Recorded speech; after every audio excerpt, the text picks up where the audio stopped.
السلام علیکم۔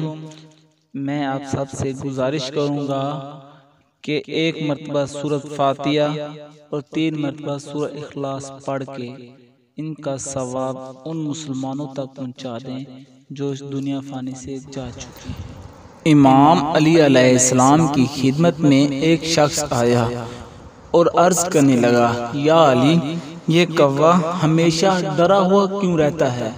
بس یہ کہنا تھا تو امام علی علیہ السلام نے فرمایا، کوا ان پرندوں میں سے ہے جس کو اللہ نے عظیم بہادری عطا کی، لیکن افسوس جب طوفان نوح آیا تو ایک مخلوقات نے اللہ کے نبی نوح علیہ السلام کشتی کو نجات کا سہارا بنایا، لیکن جب طوفان تھما تو چاروں طرف صرف پانی ہی پانی تھا۔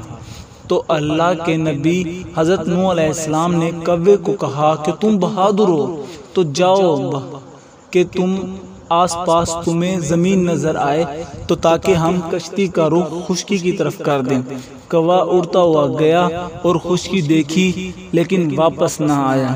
تو بس تو اللہ کے نبی نوح علیہ السلام سے الفاظ نکلے، اللہ کی دربار میں پہنچ گئے کہ آج کے بعد جب تک کوا زمین پہ رہے گا ڈر ڈر کے جیے گا۔